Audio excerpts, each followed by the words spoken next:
जय हिंद जय भारत। दोस्तों आज मैं आपके सामने एक ऐसा राज खोलूंगा जो शायद ही किसी को पता हो।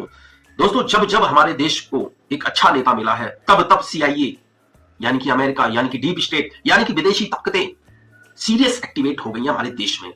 दोस्तों इतिहास गवाह है, अगर हम इतिहास से नहीं सीखते ना तो हम कुछ भी नहीं सीखते। जब से हमारा देश आजाद हुआ और अब तक जितने भी इस पीरियड में हमारे देश को अच्छे नेता मिले तब तक CIA यानी कि विदेशी ताकतें उस नेता को खत्म करने में या उस पार्टी को खत्म करने में लग गई बहुत सीरियस तरीके से, और कामयाब भी हुए। दोस्तों कामयाब भी हुए। सिर्फ इस बार उन्हें बहुत इतनी ज्यादा मेहनत करनी पड़ रही है कि उन्होंने ना सपने में भी नहीं सोची होगी।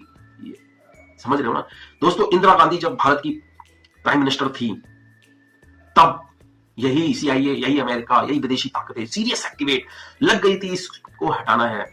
दोस्तों रिकॉर्ड में पढ़े हैं, ऐसे ऐसे वर्ड भी यूज किए गए थे इंदिरा गांधी के लिए। तो ये जो नेता थी ना, ये जो मारी गई है ना दोस्तों, आपके लिए मारी गई है। आप लोग जिम्मेदार हो। आप लोगों को सुधारने के चक्कर में, देश का भला करने के चक्कर में इसने अपनी जान गंवाई है। दोस्तों ये हमेशा ध्यान रखना। और दूसरा नेता भारत का प्रधानमंत्री हुआ अटल बिहारी वाजपेयी। दोस्तों ये अलग ही लेवल का नेता था। दोस्तों CIA कब काम करती है? जब भारत को ना एक जो भारत के लिए काम करता है तब CIA विदेशी ताकतें हावी हो जाती हैं सरकार उखाड़ फेंकने में।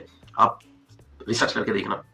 दोस्तों लग गई अटल बिहारी के पीछे, इसको हटाना है गद्दी से, क्योंकि जो बंदा देश के बारे में सोचेगा ना, ये विदेशी ताकतें ना उसको खत्म करने में लग जाएंगी। और आज वही हो रहा है। आज भारत की गद्दी पे ना एक ऐसा आदमी बैठा है जो भारत को आगे ले जाना चाह रहा है ट्रेड की बल पे। ट्रेड जैसे चाइना गया है ना ट्रेड की बल पे आगे, ऐसे ही, क्योंकि वो बनिया है, वो गुजराती है, गुजराती ट्रेड करना जानता है, धंधा करना जानता है, ठीक है।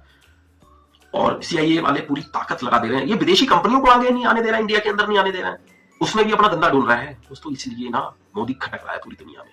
भारत की जनता में जो जनता है कुछ वो तो इसलिए खटक रही है, हमारी बरादरी का नहीं, हमारे धर्म का नहीं, हमारे धर्म के खिलाफ इस मैटर पे।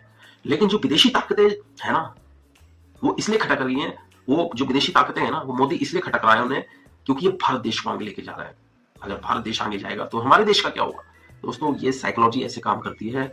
तो जब जब आपके देश के नेता पे ऐसे ही, तो जब जब भारत देश को ऐसा नेता मिलेगा तब तक CIA यानी कि विदेशी ताकतें ऐसी एक्टिव हो जाएंगी। आप देखो ना देश के अंदर क्या क्या माहौल खड़े कर दिए गए हैं, क्या क्या पचड़े चल रहे हैं। मतलब गृह युद्ध से लेकर जो देश की बाउंड्रीज के बॉर्डर के उस पार कलेश मची हुई है, ये सब एक साजिश का हिस्सा है। इनकी कड़ियां कहीं ना कहीं CIA से ही आकर जुड़ती हैं। तो अवेयर होने की जरूरत है। आप किसी के उसमें जाल में ना फंसे दोस्तों। आप ना बस ना साइकोलॉजी समझिए, आप बस पढ़ते रहें, आपको अपने आप राज ऑटोमेटिक पता चलते रहेंगे कौन देश के लिए सोच रहा है और कौन नहीं सोच रहा है। और आप अनपढ़ फुद्दू बने रहेंगे तो आपको ना हर आदमी ठगता रहेगा, ठगते